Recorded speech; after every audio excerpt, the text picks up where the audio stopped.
Chapter 1. My Early Home. Before you read, have you ever heard of the book Black Beauty? What do you think is the central character of that book? This chapter is the first chapter of the book. Here, Black Beauty talks of his childhood and the farm where he grew up. The first place that I can well remember was a large, pleasant meadow with a pond of clear water in it. Some shady trees leaned over it, and rushes and water lilies grew at the deep end. Over the hedge on one side we looked into a plug field, and over on the other we looked over a gate at our master's house, which stood by the roadside.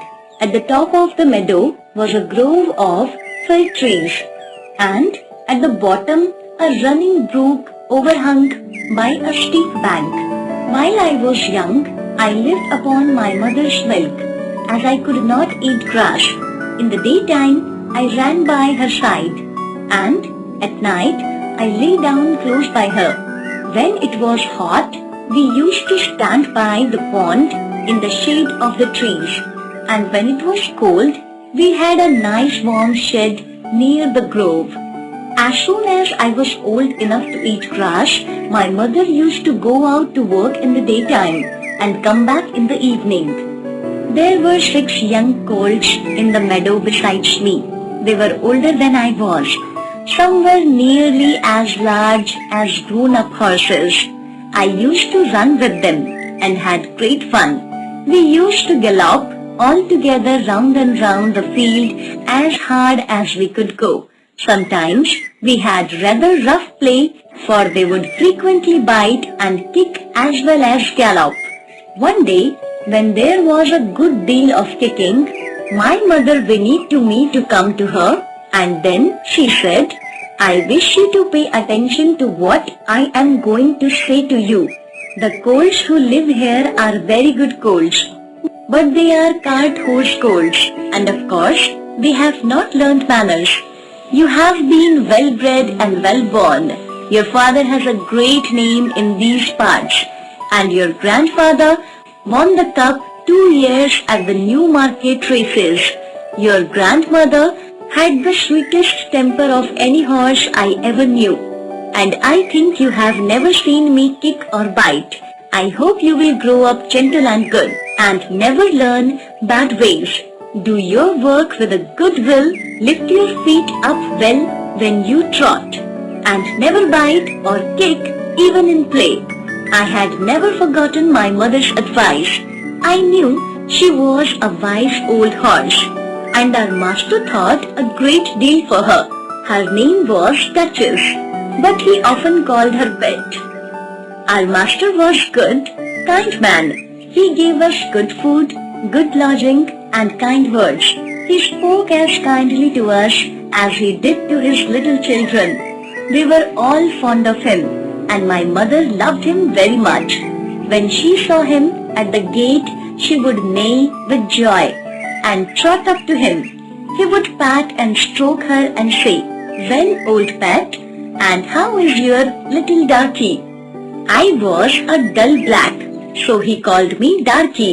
Then he would give me a piece of bread, which was very good, and sometimes he brought a carrot for my mother.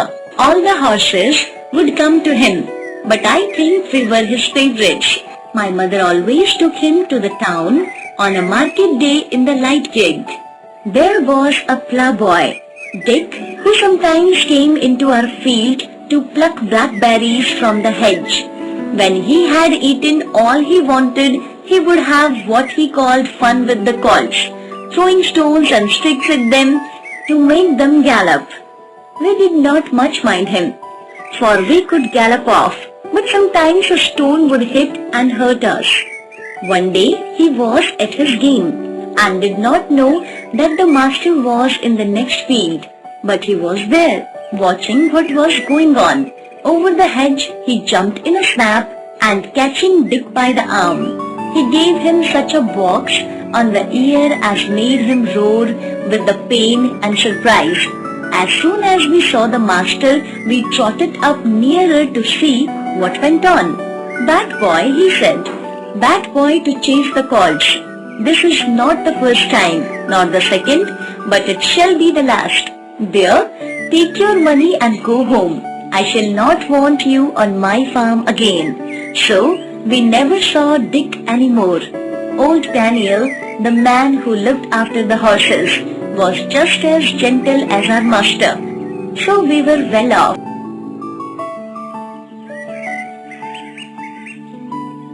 Next, the kitten and the falling leaves. Before you read, have you ever seen a cat hiding in the tree and preparing to attack its prey? If not, read the poem and see how it happens. See the kitten on the wall, sporting with the leaves that fall. With herd leaves, 1, 2, and 3, from the loafy elder tree. Through the calm and frosty air of this morning bright and fair.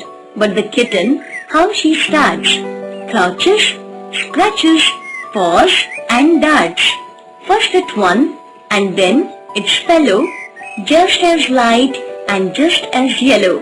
There are many now one, now they stop, and there are none. What intense senses of desire in her upward eye of fire.